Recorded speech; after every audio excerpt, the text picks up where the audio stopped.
Hey guys, this is the House of Rep, episode 6. We're going to be talking about the new Xbox Series X, the brand new one that's coming out next year, and I'm going to be joined by Z, and we're going to go over this, so stay tuned. This is going to be a good one.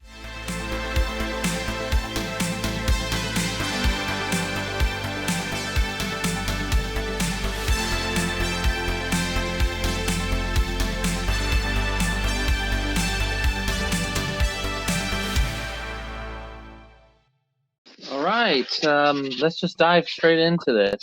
Welcome, Z. The new Xbox.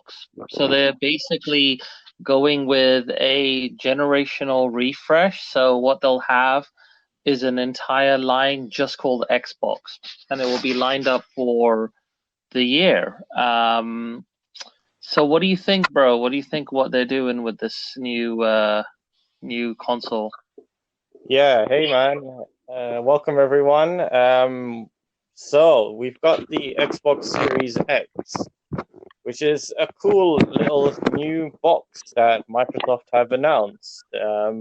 Little way back, I think they kind of announced it in March time, right? Right? Mm-hmm. Yeah. I think it was roughly about that time. They had a really good breakdown of it on a couple of people's channels. I can't remember who the guy was who Yeah. showed us the breakdown, but essentially it's got the same kind of Austin, isn't it? gold. Austin Evans.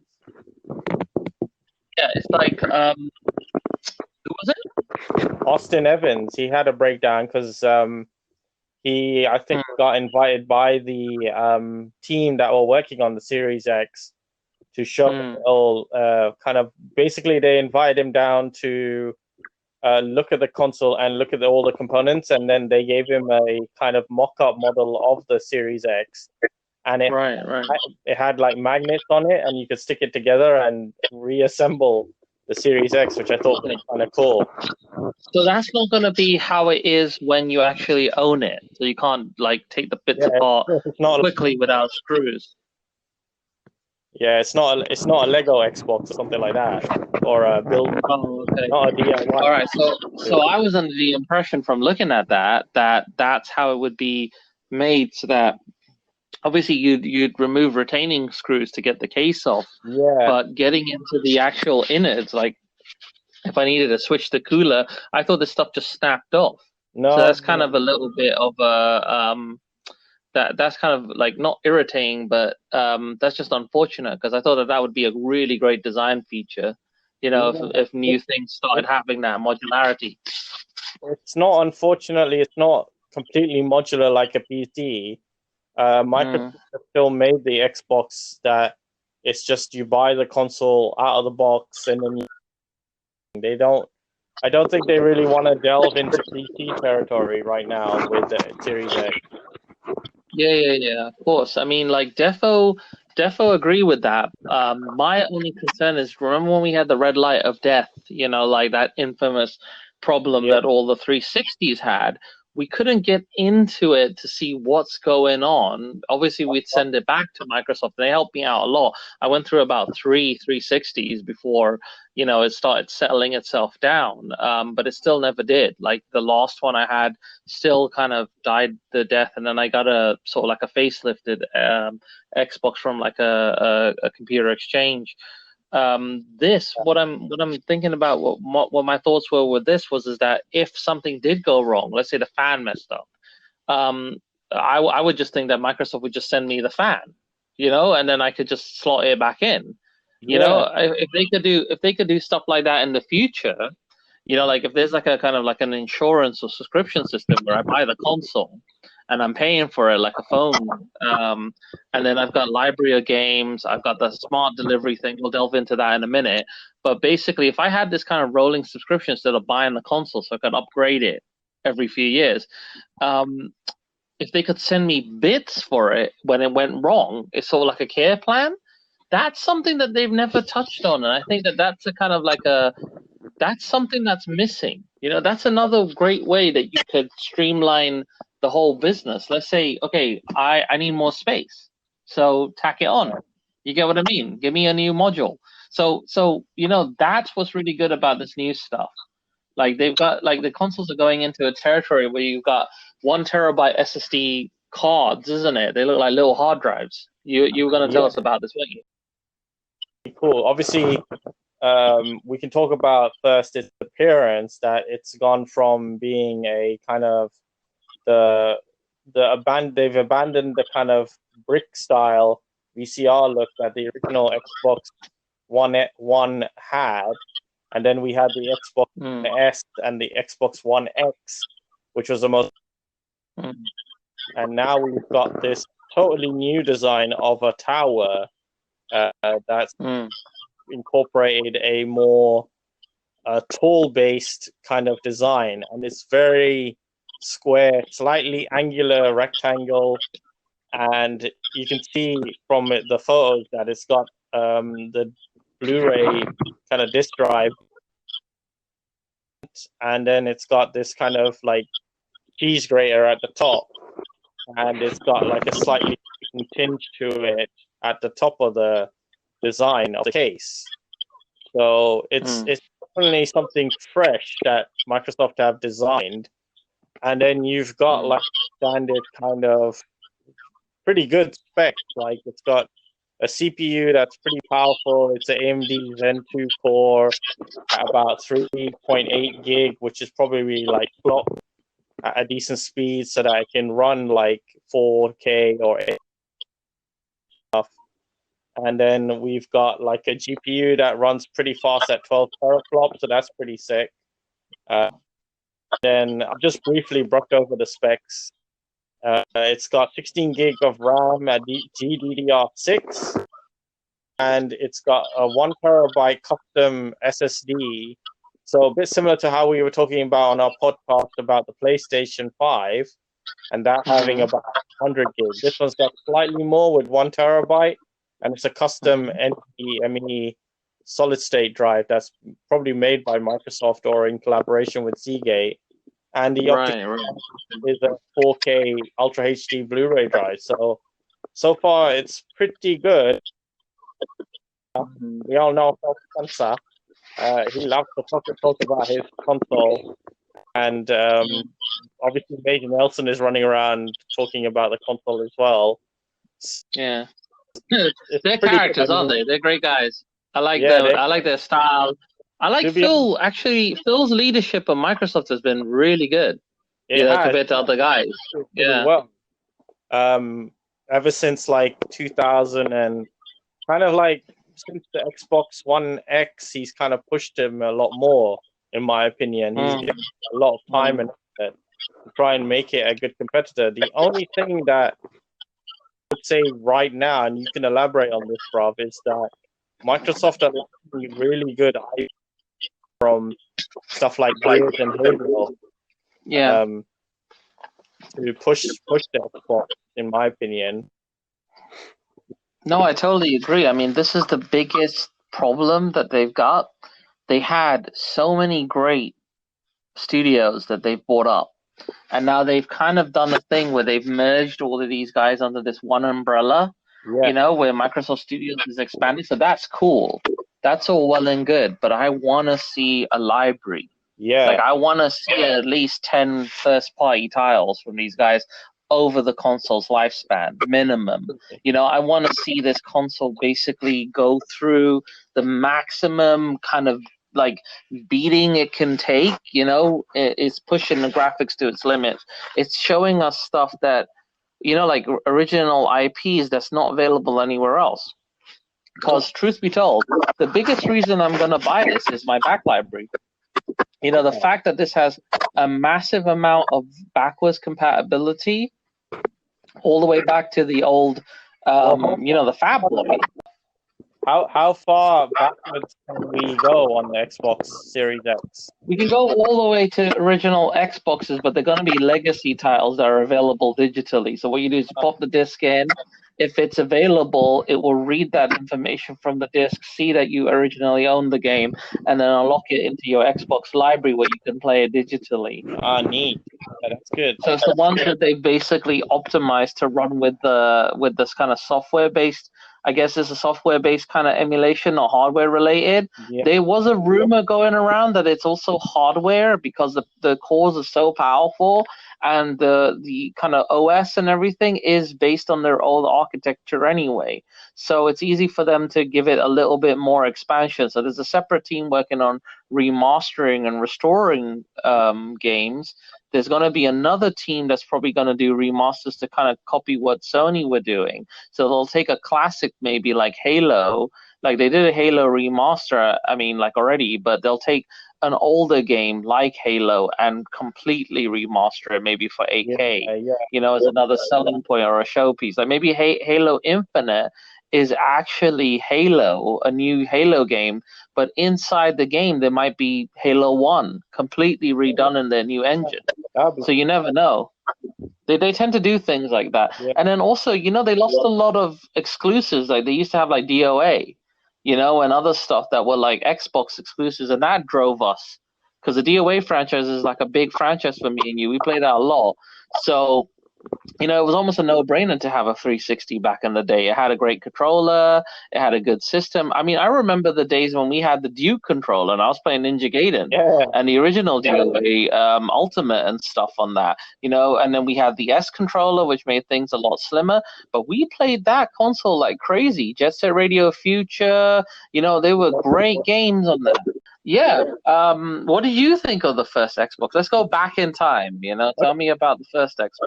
Well, I remember seeing the first Xbox. I thought it was a bit of a brick.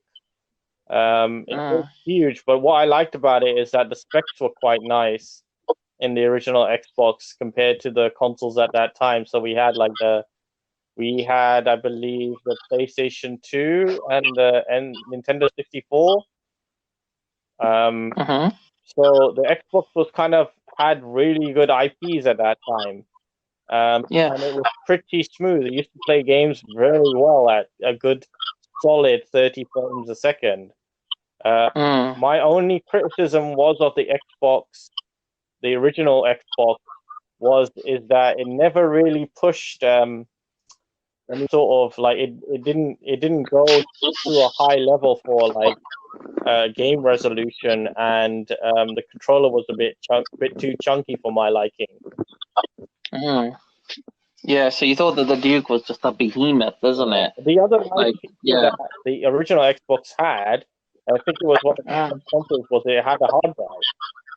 So This is true. where, This was one of the biggest selling features of the console. yeah, And a lot of people forget that. It was one of the first consoles to actually have a hard drive. So it ditched the memory sticks, and that allowed you to have more, like installed directly onto the actual the thing. So that was cool. yeah, it was.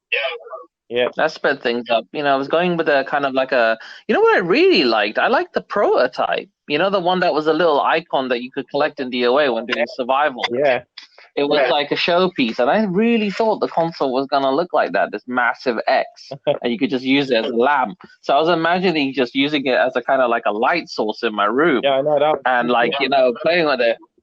And then like I remember Ash used to say to me, Ash is like one of my like childhood friends, where he basically said to me, um so much he talked so much bullshit to me about this console. He used to say to me that like, oh, when it overheats, the middle green bit that says Xbox, he said that would come up and it would glow red if you overheated your console, and then it would vent the air with like, and all this wicked smoke would come out, and then it would go back down. He used to chat so much shit about this stuff, man.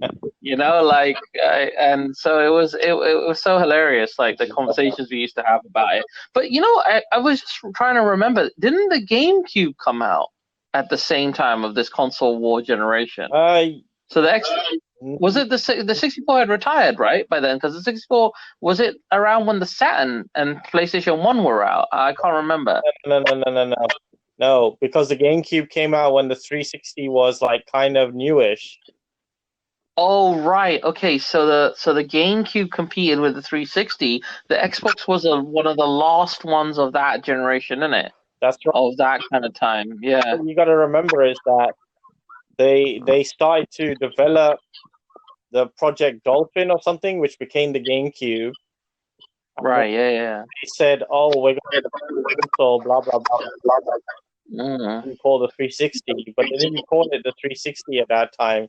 They called it something else, and then it became 360. Revolution or something, innit? And then they renamed it to 360 or something, innit? Remember the prototype, but yeah. They were. You remember they had DOA Dead or Alive 3 as a demo and stuff like that. Or was it 360 or was it? Yeah. Oh, I remember. It was called something else because it used to say congratulations on the launch of the Xbox Xenon or something like that. It had a different name, the Xbox, before they settled on 360. It had a platform name like Scarlet. It had a name like that, like Xenon or it wasn't. Yeah, it had a special name, and I can't remember what the name is. And they just thing. But I just remember like memories, like fond memories of playing with my old buddies and stuff. Before they became dickheads and shit. Like, and I lost touch with them. But basically, like we used to just play a lot of this stuff. We used to play in it a lot of 4-player, like controllers were built in. We could play Halo. Like Halo really was the thing in it. Like Halo, 4-player Halo, stuff like that. Yeah, which is really cool. Yeah, Halo was a good game. Halo 2 had a good multiplayer. Halo 2's story was so.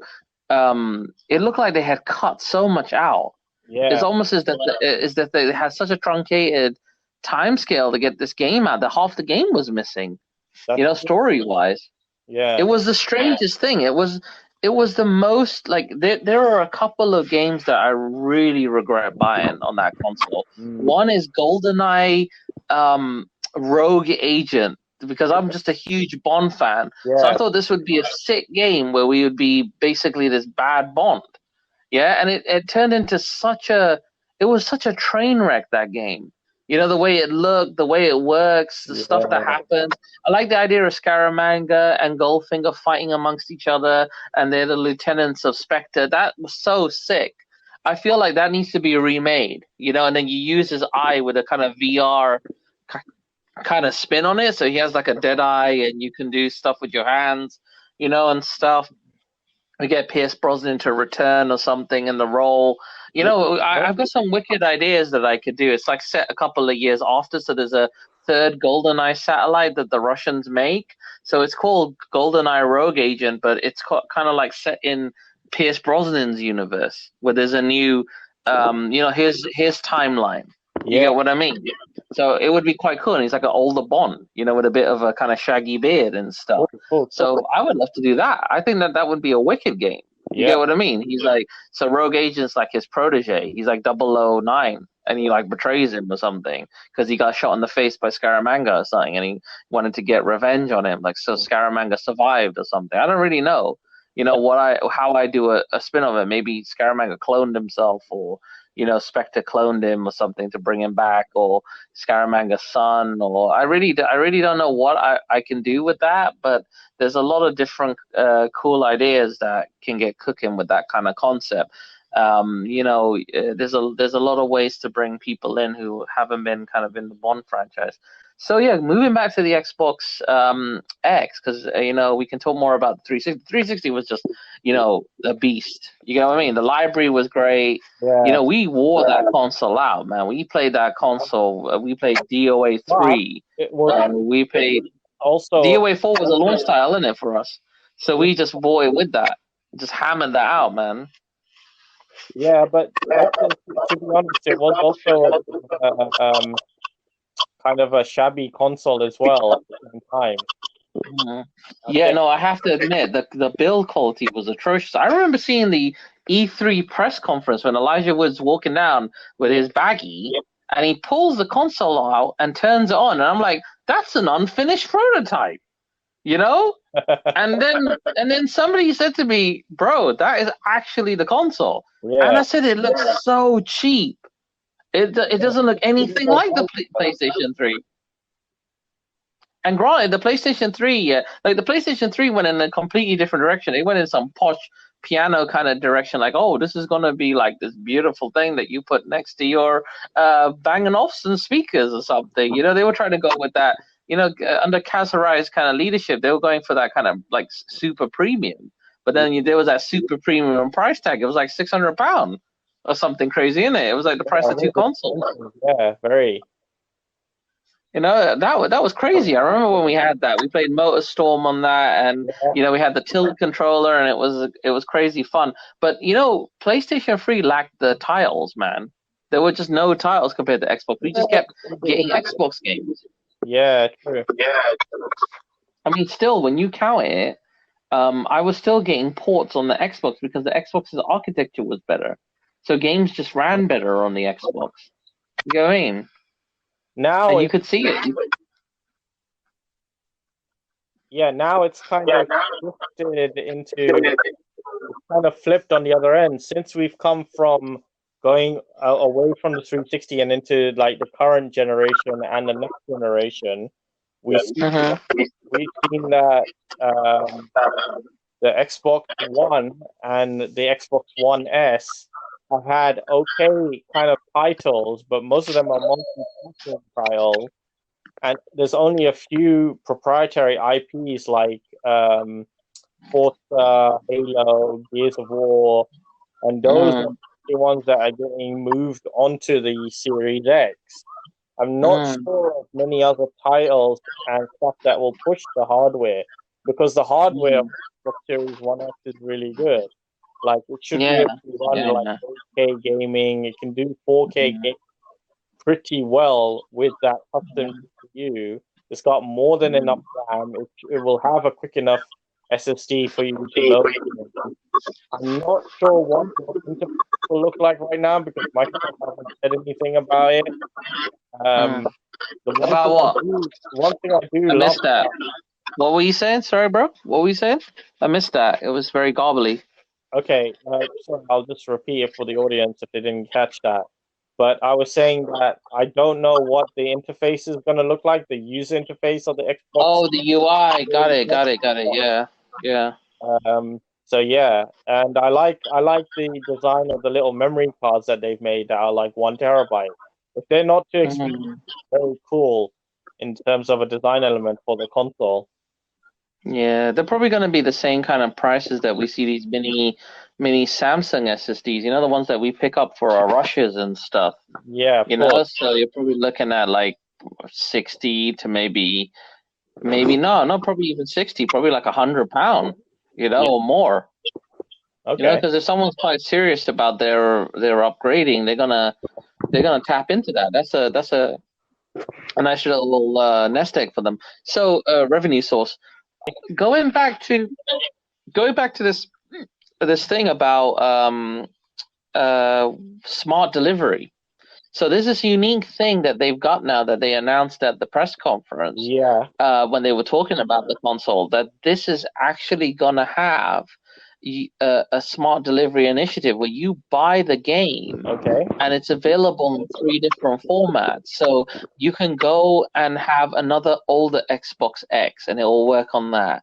You can have it on your PC rig, and it will work on that. And then you can have it on your Xbox X. So it's almost as though your Microsoft account, your Xbox account, becomes kind of like a cloud-based account. Right. So most of this cloud-based interfacing and the money that they've been spending on the cloud, like they were talking about, Crysis 3 is going to be cloud powered, so the destruction is going to be like randomized and stuff. I really don't remember what actually happened. If I remember correctly, the reviews were quite mediocre for Crackdown 3, and it was a bit of a kind of like it took a long time to come out, and it wasn't what people were expecting. They were expecting a little bit more. They were looking for a kind of like an IP killer for the Xbox X, but it didn't really turn out to be that. So they made a couple of kind of like missteps with the Xbox X. When I first saw the Xbox X, I had the exact same problem that I had with the Xbox 360 when it was launched. There was a lot of spectacle, star power behind it.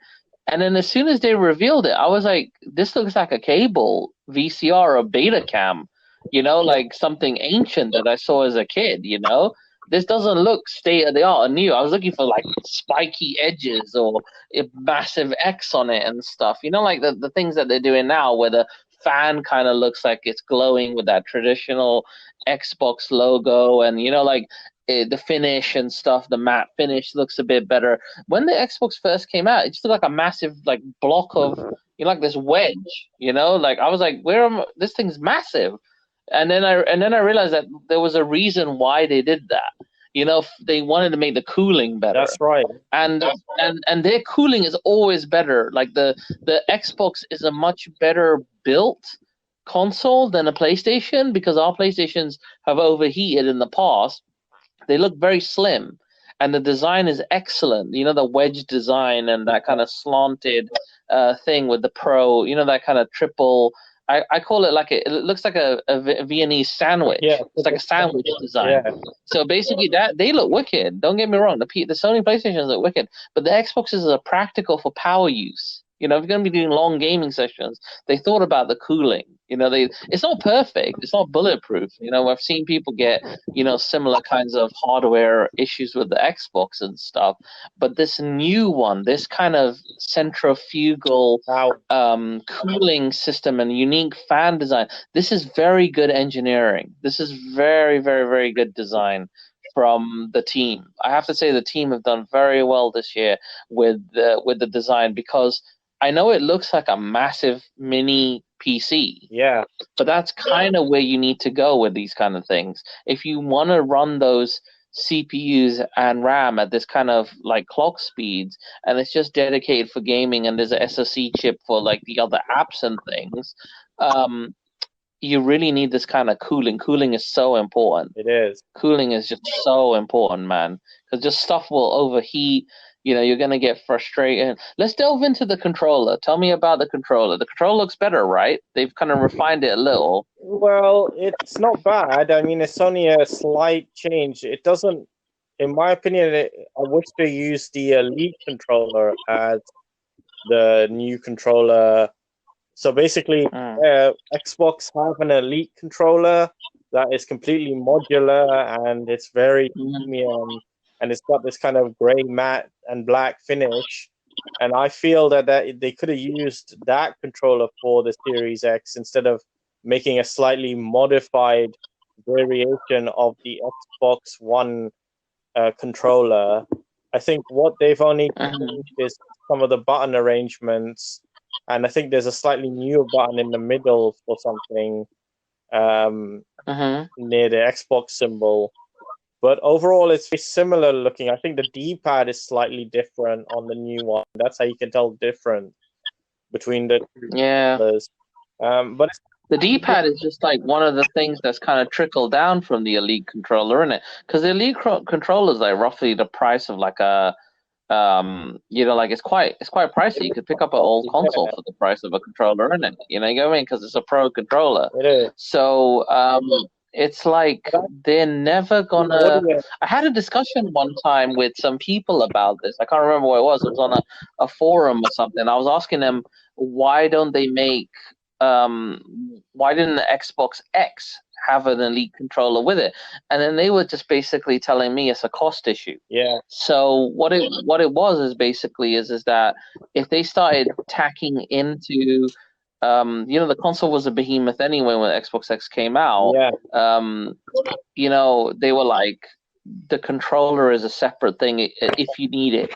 If you're at that level and you need that kind of dexterity and control, if you feel that you need that little bit more, you can buy this controller and change the way things are. The only problem with the Xbox Elite controller is that you can't remove the battery. Oh. So if your battery goes, your controller's gonna be screwed up. You'll have to send it in to get it changed or something. New controller is, I think they've still kept the modular battery compartment, but I think it's slightly maybe a little bit more powerful to handle your gaming needs. So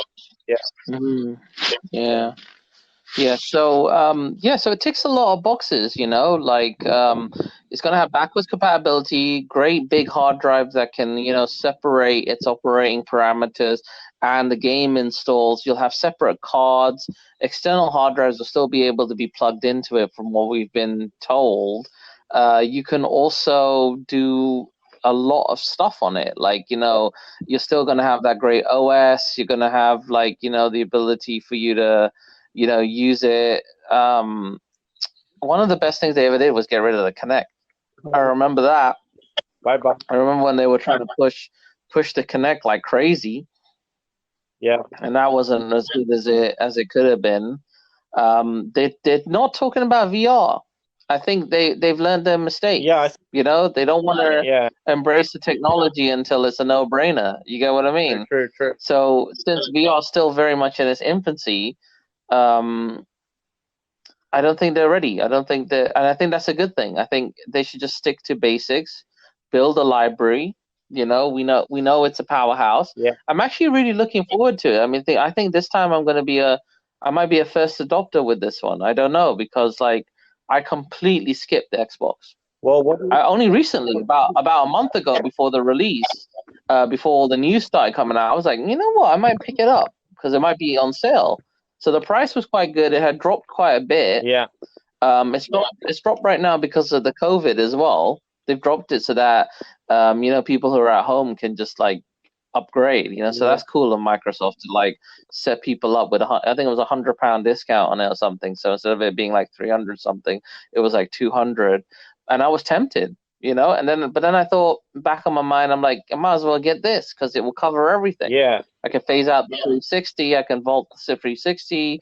The old Xbox I'll never have to bust out again. The only problem with that, though, is the old Xbox can still play DOA 2 Ultimate and Ninja Gaiden and a few other games. They're not available right now on the library. Oh, I see. I don't know why they're not talking to Tecmo about this. I want to play those old DOAs, in a better resolution. I wanted to slightly upscale it.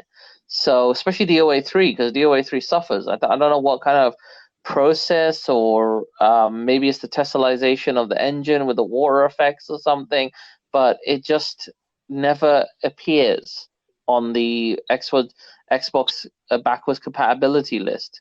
Right. Yeah, so that's quite annoying right now. So I hope that they increase that library. They get a dedicated team that can just do that. Yeah. Because it's going to be very important. And, I want to get classics on it. I want to get, like, new classics like Mortal Kombat 9. Like I want a faster version of that. I want Killer Instinct upgraded so that I can play in 8K, and stuff. So I'm hoping that they launch it with Killer Instinct 2. I want a new Killer Instinct, because Killer Instinct just really is amazing. It is. It's like one of the best games. It's like a game that we all love here, in Team Rep. We all play it. Yeah. So it's really sick. It's a great thing. So yeah, just to wrap this podcast up, I want to thank you for joining me, bro. No worries. It's promising stuff right now. It's promising stuff. It's looking like it's gonna be another challenging fight between the two giants. Can you imagine that? Like back in the day, we were like, it used to be Nintendo and Sega. Yeah. Butting heads, and then here comes Sony out of nowhere with a PlayStation, and now they're the giant, and the other guys are kind of like in the background now. And then obviously the Switch is doing amazing, but Microsoft having a console, this was almost unheard of. It's just crazy. It's crazy how things shift. Yeah. And this is why brand loyalty is something that you need to be flexible on. I've never been like a super brand loyalist. I will always see what people are innovating tech-wise, and if that fits my need, that'll be my go-to tech. You get what I mean? So I always try to keep my options open. Gone are the days where, I would just be buying Sega with you. Yeah. Do you get what I mean? So yeah, it's great. And it's pretty cool stuff. So let's see what happens. Yeah. Bring on 2020. Yeah, we'll keep people in the loop. We'll see how we feel about it when we actually get physical, things here. Like I get a little bit of a taste of it at an expo or a con. I get a feel of what this console's going to be like, and then I'll do another podcast with you about our feedback on that physically, how the console feels and how the games are running and how we see like what Microsoft are doing. So yeah, it's really cool, bro. So thanks again for joining me on this one, man, and I'll see you on the next one. I'll see all you guys out there. We're gonna keep the magic alive with the Rep Nights.